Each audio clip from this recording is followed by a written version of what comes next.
Everything, buddy. Nana's watching you do it. Nana knows.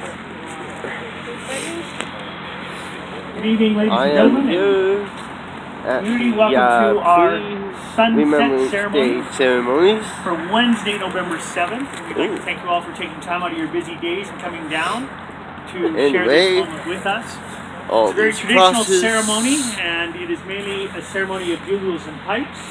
And we will commence it just shortly. A couple of thank yous. We'd like to thank our piper Frank Nealons for coming out. The bagpipes do not like cold weather. So yeah, and I gotta Frank blow will up do a great job. this Anthony Emmons, our crowd here. 52nd City of Calgary Air Cadets to your right will be performing the flag lowering.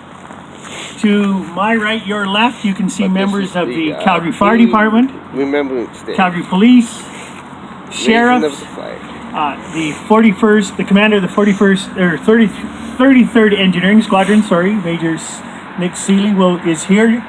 We're proud to have Nick. His unit will be doing the color ceremony tomorrow night. Standing in the front in their black vests are members of the 3rd Canadian Army veterans who just do a tremendous amount of work, making sure 3,400 crosses get put up in nice straight lines every year with military precision. So thanks for all you do, gentlemen. To my left is Susan Chalin, the president of the Field of Crosses. Louise Walker, volunteer coordinator. Louise basically runs the CAV guys and tells them what to do to put all the crosses in place. It's just amazing to watch.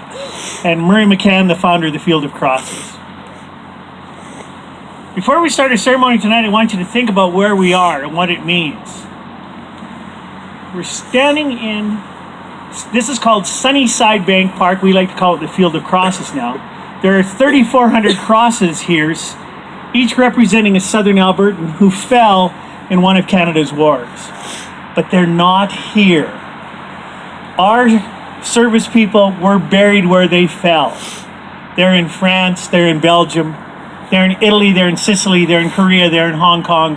Many were lost at sea, they have no grave. Swallowed up by the ocean's depths. They got on the train here in Calgary and they went to war and they didn't get to make the train ride home.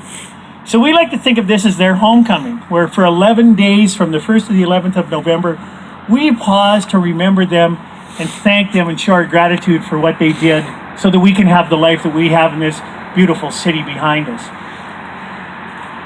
But we should have Remembrance Day every day. There are reminders all around us of those who served and fell, and I just want to tell you about a couple of them. Thomas Riley was, remember the famous Riley family, and they donated Riley Park to the city of Calgary in 1909, 11 hectares, and we've all been to Riley Park. That was the Riley's homestead. They homesteaded there in the 1880s. They had this huge cattle ranch that stretched basically from 10th Street all the way out to Bowness, and as far north as 16th Avenue. Thomas Riley probably rode his horse here chasing cattle. Thomas was killed at the Battle of Passchendaele on October 26, 1917. He has no known grave. His family never knew what happened to him. There was no marker that they could go to visit, no sense of a final resting place for their son. He was just gobbled up by the Passchendaele mud. Willie McKnight was a fighter pilot in the Second World War. Born and raised in Calgary, just up the hill actually. He went to Crescent Heights High School, spent a lot of time in the principal's office. Willie was one of Churchill's few during the Battle of Britain. He shot down an estimated 19 enemy aircraft, probably more. He was shot down on January 12, 1941 over the English Channel. His body was never found. In the 1960s, the city of Calgary named 48th Avenue after him, McKnight Boulevard. So the next time you're on McKnight, think of him. Ian Bazalgette won the Victoria Cross flying a Lancaster bomber. He was leading a squadron into battle on the night of August 4th. Alright guys. His plane was badly hit by a flak enemy anti-aircraft fire. 2 engines were knocked out. The plane was on fire. But undaunted, he pushed through to the target, released his bombs, and then told his crew to bail out. Unfortunately, 2 of his crew members had been wounded, and McKnight refused